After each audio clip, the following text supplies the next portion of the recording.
At the Olympics, there was an Olympian that notched 3 straight losses in the round-robin portion of the breaking competition in Paris, totaling 0 points against 3 different competitors from the US, France, and Lithuania.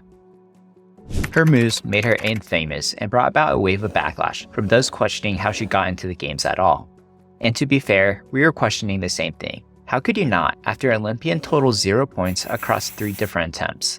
And online critics have claimed that Gun unfairly obtained her spot on Team Australia, with one viral petition alleged that Gun established the governing body that managed the qualifier and that Gun's husband, Samuel Free, may have been part of the selection panel for Australia.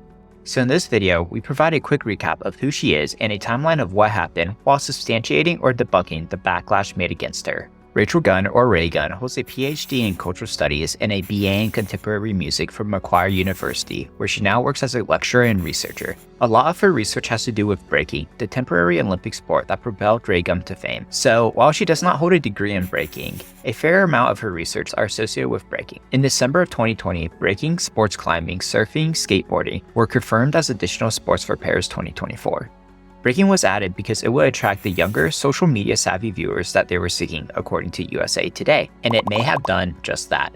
The World Dance Sports Federation, or WDSF, announced a qualifying system in April of 2022. Breakers could qualify at the WDSF World Championships held in Belgium in September of 2023. There were 2 spots available, 1 man and 1 woman. Breakers could also qualify through a continental qualifying event, each of which had 2 spots available for a man and a woman. The remaining 20 spots were up for grabs at the Olympic qualifying series in Shanghai and Budapest in May and June of 2024. So a total of 32 contestants, 16 female athletes and 16 male athletes. Pause. A slight rant that an August 22 article by Olympics.com says something different. They said 1 girl at the World Championship, 5 girls at the Continental, and 7 girls at the qualifiers, totaling a number that is not 16. Anyways, throughout this timeline, Raygun was a practicing breaker, regularly and publicly posting about it on her social media.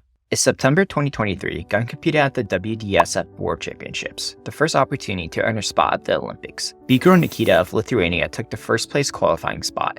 Gun took 64th in the competition, while fellow Australian Holly Molly took 79th, which is exactly why Raygun is ranked number 4 in the world according to the WDSF World Ranking, which is odd. Anyways, she then competed in the WDSF Oceania Breaking Championships in October of that year, in the end earning the qualifying spot with 1 vote. Australia had the potential to send 1 more woman to the Olympics via the qualifying series held in Shanghai and Budapest in 2024. The 2nd, 3rd, and 4th place B-girls from the Oceania qualifier competed but did not earn her spot. And between the different qualifiers, she was practicing for the Olympics according to her Instagram feed. But when it came to Olympics and representing her country, it's almost as if she didn't try, that there was no point trying because everyone else was so much better. During a news conference with reporters, Gun even said, "I was never going to beat these girls on what they do best, the dynamic and the power moves, so I wanted to move differently, be artistic and creative." But were her competitors so much better that she was never going to win? Well, Raygun had a pre-seed of 15, but the B-girl who had a pre-seed of 16th ended up in 4th place. How about odds, specifically betting odds? I looked into this because yes, I wanted to see things from different angles. Well, the odds weren't in Raygun's favor to win, but they weren't in B-girl's Carolita's favor either. B-girl Carolita went on to at least score a point, which Raygun failed to do. Well, how about the B-girl that lost to Raygun at the Oceania Championships by 1 point? The full video there will be linked in the description, as that's pretty subjective if you're interested. So where do we go from here? Well, the qualification process to get to the Olympics may need to be looked at because an alleged child rapist also made it to the Olympics and because of this.